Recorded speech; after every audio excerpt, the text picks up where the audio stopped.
On yesterday's podcast, when I talked about Alexandria Ocasio-Cortez and her dramatic video about crouching in terror as terrorists were trying to storm her building, I didn't know. I assumed that AOC was in the Capitol.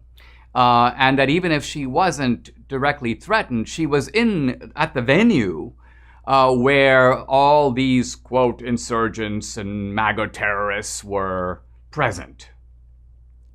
I did think that AOC was faking it. I'm kind of a movie guy, and so I was watching her carefully, and there was that, lights, camera, action, cut element to it. And so I detected the fakery. I was sort of onto it to that degree. But what I didn't know was the extent of the fakery. AOC wasn't even there. Her office is in the Cannon Building, which is a third of a mile from the action. No insurgents entered her building. So her description is completely made up. It's fake. It's bogus. Because she literally said directly, I'm going to now quote her. She's talking about the fact that she was nearly assassinated. And in fact, she goes, it's not an exaggeration to say many members of the House were nearly assassinated. And of course, the funny thing is her story was picked up hook, line, and sinker. Well, here's a column by Jill Filipovich on CNN. She talks about the mob sacking the Capitol. She gives the clear impression that AOC is right there. She goes, it's a reminder of how violent the Capitol insurrection was and how narrowly some of our elected officials escaped with their lives. This woman should go into screenwriting. And then another Democratic congresswoman, Katie Porter, said that AOC showed up in her office. Now, Katie Porter is in another building called the Longworth Building, which is also a long ways from the Capitol and was also not stormed. But according to Katie Porter, AOC says, I knew I shouldn't have worn heels. How am I going to run? So Katie Porter goes, AOC felt that she had to run for her life. Now, she also told Porter reportedly, I just hope I get to be a mom. I hope I don't die today. This is a woman, by the way, who earlier accused Ted Cruz of wanting to kill her. She said in a tweet, she said that she'd be happy to work with Republicans, but not Republicans like Ted Cruz who are part of a plot to get her assassinated. Now, Representative Nancy Mace, Republican, but a bit of a never-Trumper, tweeted out, my office is 2 doors down from AOC. Insurrectionists never stormed our hallway. So Nancy Mace is saying AOC is making it up.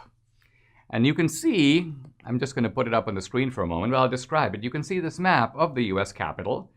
You see the Capitol, and a long distance away, you see Representative Katie Porter's office. That's the Longworth Building. And then even further away, you see the Cannon House office building, and it's not even close to the Capitol.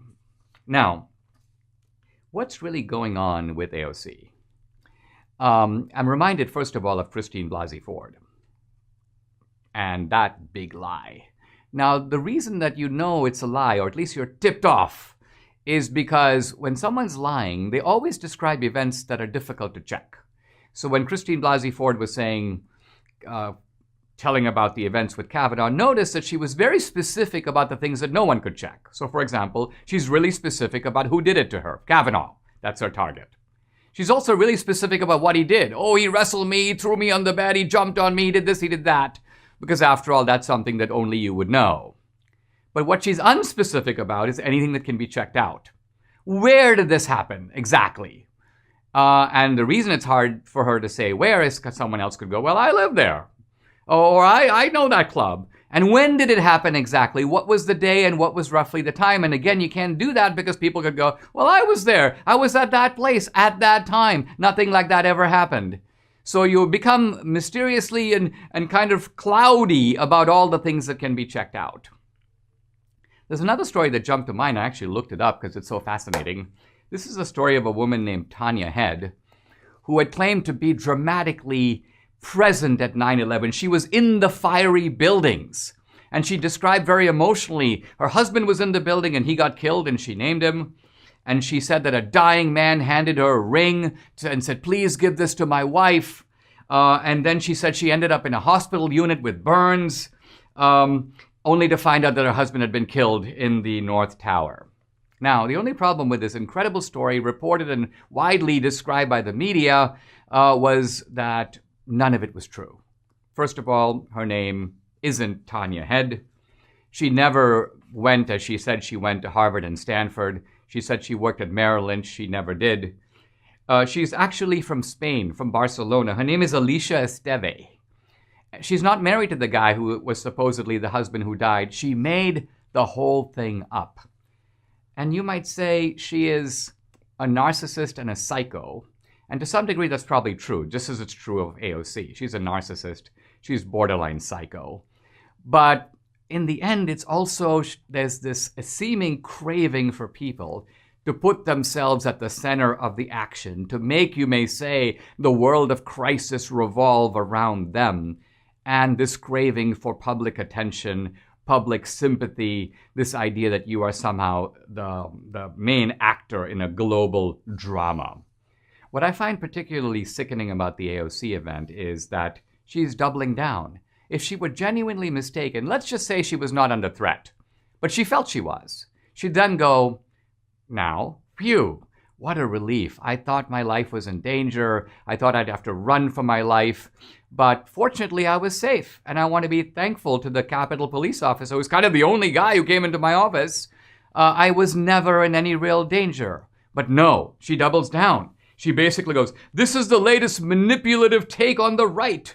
And then she adds, the bombs Trump supporters planted surrounded our offices too. First of all, the pipe bombs were not at the Capitol. They were not at the Cannon Building. They were not at the Longwood Building. They were at the offices of the RNC and the DNC. And to this day, no one knows who planted them. So this is all made up lies, trying to throw in some more fuel on the flames, if you will. Now, Debbie and I were talking about this earlier today, and we were thinking, how would someone think they could get away with this? And the answer is because she is AOC. She always has. She goes about this chronic lying in the same way that Clinton went about his rampant sexual predation. Why? Because he knew he could get away with it, as he has.